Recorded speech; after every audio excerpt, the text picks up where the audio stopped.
And of course, the top story that we are tracking today: Israel and Hamas have reached a landmark ceasefire deal to halt the war in Gaza. Now, the deal, structured in 3 phases, includes the withdrawal of Israeli forces from Gaza and the release of hostages. Qatar and the United States announced the deal, saying that the ceasefire would take effect on Sunday. Take a look.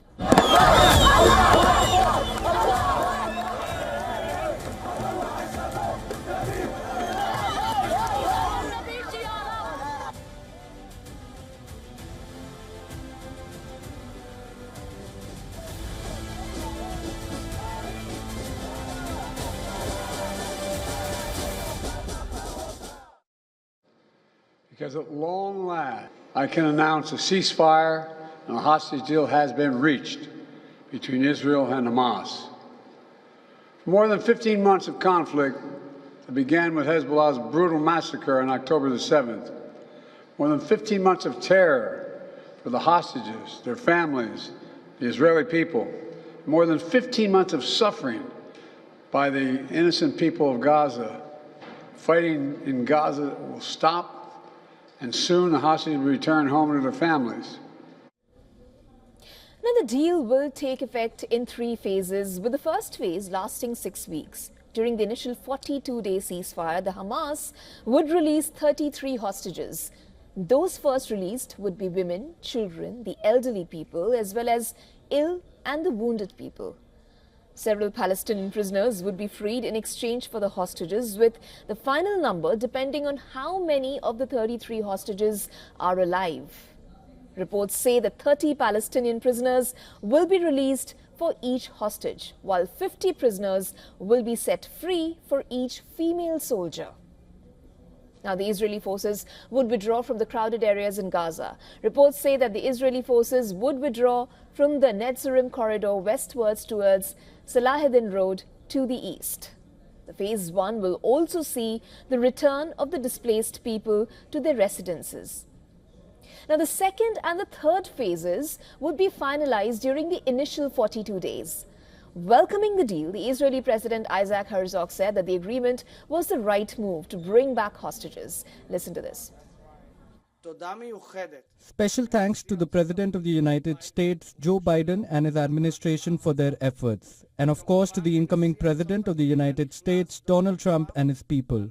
I know that the issue of the hostages and the security of the state of Israel and its citizens are always in the thoughts of President Trump and the incoming administration.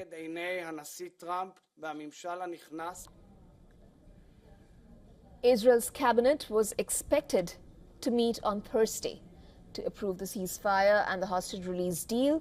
Israel's Foreign Minister Gideon Sa'ar has said that the ceasefire deal was a very tough decision that the Israeli cabinet will have to accept. However, 2 of Netanyahu's ministers have publicly opposed the deal.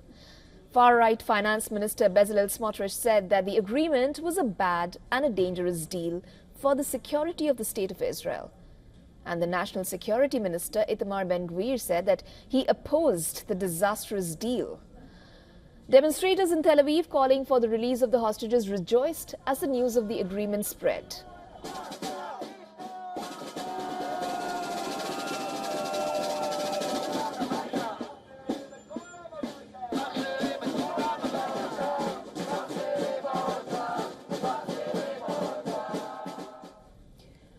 Now, as residents in the Gaza Strip also took to the streets to celebrate, but even as thousands across Gaza celebrated the ceasefire, the territory's civil defense agency said that at least 20 people were killed in Israeli strikes after the agreement was announced. Meanwhile, the US President-elect Donald Trump has said that he would use the momentum of the deal to expand the Abraham Accords. Now, the accords were agreed during his first term that normalized Israel's relations with several Arab countries. Trump has repeatedly threatened that they would be held to pay if hostages were not released ahead of his January 20th inauguration.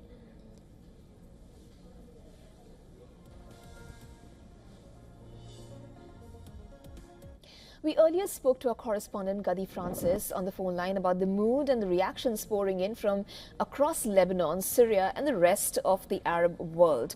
And here's what she had to say. This is the million-dollar question in the region, especially with the new office in the United States of America and with President Trump expressing what his plan is for the region. The region is now recollecting itself to another era where reconstruction is a title, where gaining stability is a title, whether it's for Iraq, Lebanon, or even in Palestine. But as the news goes on, just last night in Gaza, more than 6 people were killed in an attack. So on the ground, it is still to be reported, it is still to be seen by the journalists of the world that will now be able to enter Gaza. And also in the West Bank, there were confrontations yesterday. So it doesn't mean it's the end for Palestine. And of course, we also asked her about what happens next in Gaza, Lebanon and Yemen at the fronts of resistance post the ceasefire deal. The one common thing between Gaza, Lebanon and Yemen is the idea of confrontation is still there. The people and their parties and their political groups and the resistance groups feel a sense of victory. In Gaza, in the end, there was a prisoner swap deal, and the ceasefire points say exactly that the Israelis will exit the strip. So they feel and they sense that a victory has been expressed. As for Lebanese, the reconstruction is the title, but also the Lebanese people, the pro-resistance people, feel that they were not defeated because the Israelis in the end did not take any land.